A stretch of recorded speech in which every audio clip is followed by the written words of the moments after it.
This is the application for the eufy Solocam E30. Here we can see it listed on the homepage. Right here we can see our battery level, our connectivity, whether we have solar panel on it or not, and then if it's getting any solar energy right now. It's not because it's a little later in the day. Here we have our playback feature, which will show us things that have happened. From here, we can download, share, donate, or delete. There is another location that we can access that, so those controls are very similar. To the right of that, we have our quick toggle for events. Again, I'll show you that momentarily. And then 3 dots will allow us to access the snooze, our notifications, for 30 minutes up to 12 hours, which is a nice feature that eufy offers that I really wish other manufacturers would get on board with. And to the right of that is a quick access for our settings. First off, I'm going to tap into my camera. That's going to start things up. It is a battery powered camera, so it does take a little bit to get going. But here we can see the current view. Over to the left, we have the name as well as the connection stability. This particular camera seems to have a little more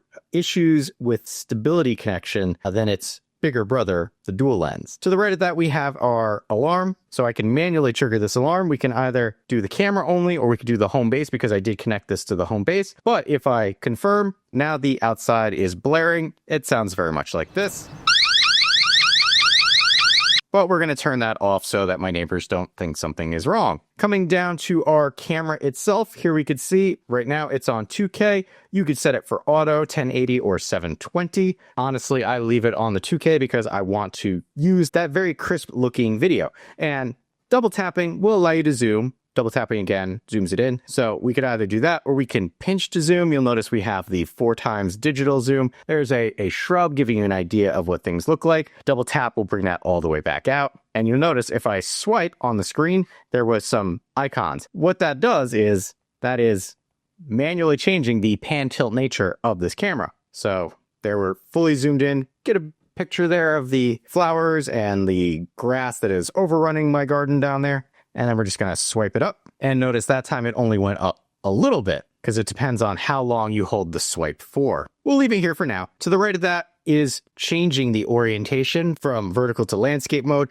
Here, this also changes where some of these icons are. Here we have our video recording, our audio, our pan tilt, and then our cut controls, and then our talk controls. Now we're going to back out of that because those controls are also down here at the bottom. First being record. If I select record, it is going to record a video of whatever it happens to be seeing at this time. If something wandered through frame, it would be recorded. I'm going to hit stop, and that's going to save it to the album's location, which I'll show you a little later. To the right of that, we have sound, where we could toggle that on and off. That's only going to toggle audio that you're getting in, not the actual ability of this to record audio. To the right of that, we have our talk mechanism. This is a full duplex, so right now I'm talking outside and people could talk to me. I'm going to turn that off, and here it's letting me know that live view has been on for a little long, wants to preserve the battery. So I just let it know that's perfectly fine, don't worry. To the right of our talk controls, we have our pan tilt controls. So from here, I can use this to move it up and down. One thing I like about my pan tilt controls with eufy, see that blue line there right across the top? That's letting you know that the limit has been reached and the camera cannot angle itself any higher. Now within our pan tilt controls, we actually have some extra settings. First being to the left of the pan tilt controls are presets. Now I only have one preset at the moment. So if I wanted to add another one, I would come over, change the view of the camera, come back to my presets, press the plus sign, let it load up, select where you want it to go, and then select set. Now notice you can select the default position. Simply by selecting this, any one of these targets could become your default. So we're just going to leave that alone at our 2 points of interest. And what this will allow you to do is quickly move between these spots instead of having to manually move through the pan tilt command. So if I select that one, it brings me back to its set location. To the right of my pan tilt controls, we have our panorama. This will allow you to take a cinematic shot of what the camera can see, and it will generate that for you. It'll go to its 0 position and then start moving along. Notice that it will stitch together 10 different images going up and down a little bit to get you a full view. Coming back to our main page, we do have to the right of our pan tilt a screen grab. So that's going to grab a still image of whatever we happen to see. And what I forgot to mention up here is we do have a touch to focus, which will allow you to focus in on something. Now you see a little yellow bit around my hand as an indicator of the focal point. notice that there are two pills down here. So we swipe to the right, and that will allow us to get to the rest of our options. First being our night vision mode. You've got auto, off, and on. So that's whether you want the IR lights to be on, whether you want them to be off, or have it switch automatically. AI tracking, you can turn that on or off. You notice if it has the slash on it, that it's turned off. Here we have our round look 360. That is going to tell the camera to perform a 360 degree look around. And last icon here is our playback. So if I select playback, that's going to give us a timeline of stuff that we can look at. And right there, there is a deer. We can play, pause, jump to a previous segment,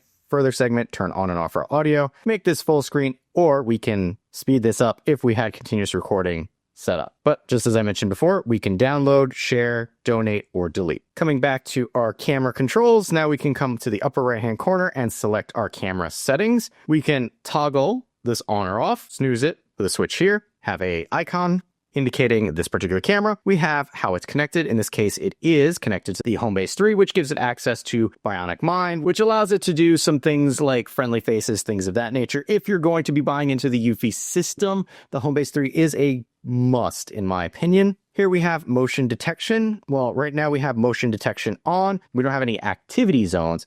I could turn that on if I wanted to, and then simply select zones where I'd like to have activity monitored. So I can hit the plus sign, gives us this that I can manipulate, and then I'll say, yes, I want that to be monitored simply by hitting the check mark, or I can delete it. And you can also do this per zone simply by selecting the zone option over there. After our activity zones, we come down and we have recognition or detection types. So I have human recognition empowered by the Homebase 3, human detection, again, empowered by the Homebase 3. This one, you don't need the Homebase for, but it makes it better. Vehicle detection, I have turned off because I don't have anything there. Pet detection, and then all other motion. I'm going to leave that off because I don't really need that. Here we have our detection sensitivity.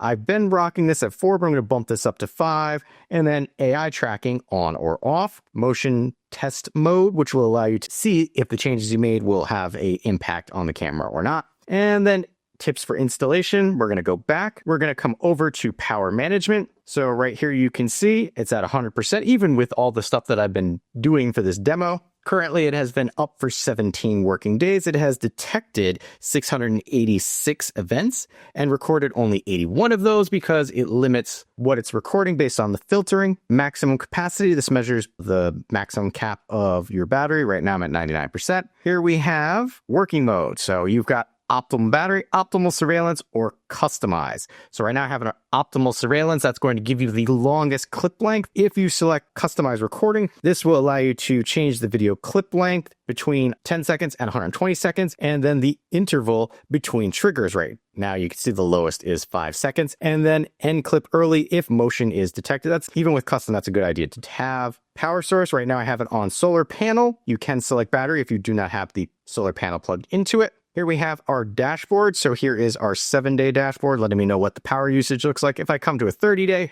you can kind of see it's pretty much been living on solar perfectly fine. Here we have solar charge efficiency, letting you know just how much solar energy it's pulled in. And that gives you an idea of the green effect that you have using the solar panel to charge the battery. Total solar charging for me has been 12,353 milliamps for a total of 9 days worth of charging, even though it's used more. And then as you go along this tree, we'll get bigger. That's all under our power management. Here we have another location for our preset positions. And to the right of preset position, we have our pan tilt settings. So AI tracking, our presets, our screen gesture controls, which were the swiping that I was doing. So you can do the tap to focus or the screen swipe. That's how you enable or disable it. And then pan tilt speed. Is it not moving fast enough for you, or do you find it moving a little too fast? You can adjust all that right here, and then you can also calibrate your pan tilt camera right there, where it will bring it back to its true center position. Moving down, we have our video settings. We have our watermark. I have timestamp and logo. You can just have the timestamp, or you can just have the logo. Logo is going to be the eufy branding. Stream quality, another place that you can access that from. Auto 2K Full HD, which is 1080p, or 720p, which is still considered HD.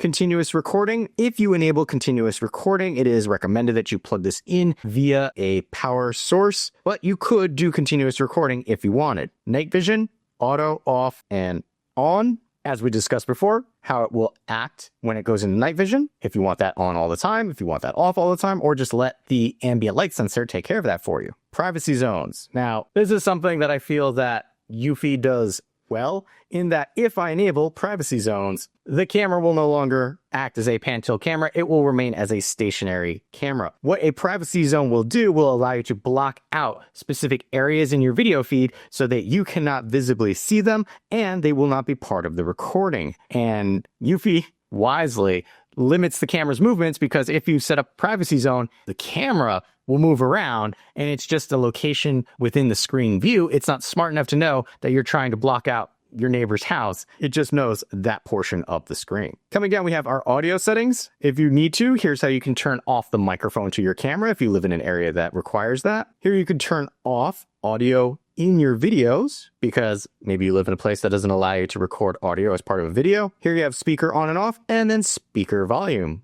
Now you can crank that all the way up to 100, and just keep in mind that the speaker volume will also affect the alarm sound. Under that, we have notification. We have most effective, full effect, and then include thumbnail. Most effective, you're just going to get a text letting you know, hey, this camera spotted something. Full effect is you get the text notification first and then a thumbnail when it becomes available. Or include thumbnail. If you select this, you do have to wait for the thumbnail to actually become available before you get anything. If you do the full effect, it will send you a text version first and then follow up with a thumbnail afterwards. Here we have app alert tone, so you have motion alert. You could change that if you would like. Under notifications, we have general. So this is how we can name this particular camera, turning on and off the status light, how it connects. So right now it's connected to the Homebase 3. We have storage. Again, we have access to local storage. There is not an SD card in this. This is all working off of the Homebase 3 right now. You can select to have cloud backup. However, you will have to pay for that. You also have access to a NAS using RTSP. If you don't know what that is, don't worry, use the Homebase 3 or the localized storage. Under storage, we have our mounting guide, and then about this device. There's going to be a lot of sensitive information in there, so I will not show that. However, it is where you can check for firmware for your device. Under general, we have share this device. This will allow you to share the camera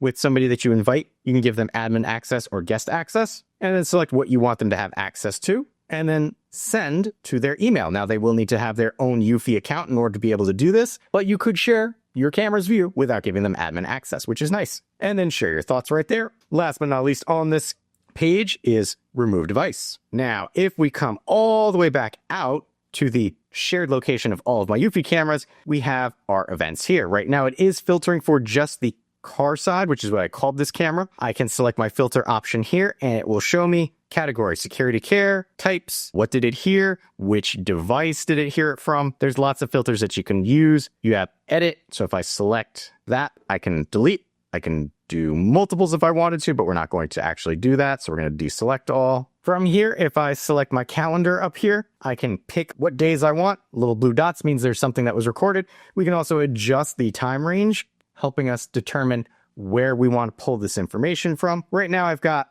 this guy right here. Go ahead, pause that. From here, we can download, we can share, we can donate, we can delete, or we can favorite. And if we wanted to see all of our stuff, we take the X off of the limiting factor or the filter for just this camera, and then we could see all of our other cameras. But that has been everything that we can do for the eufy Solocam E30 in the eufy app.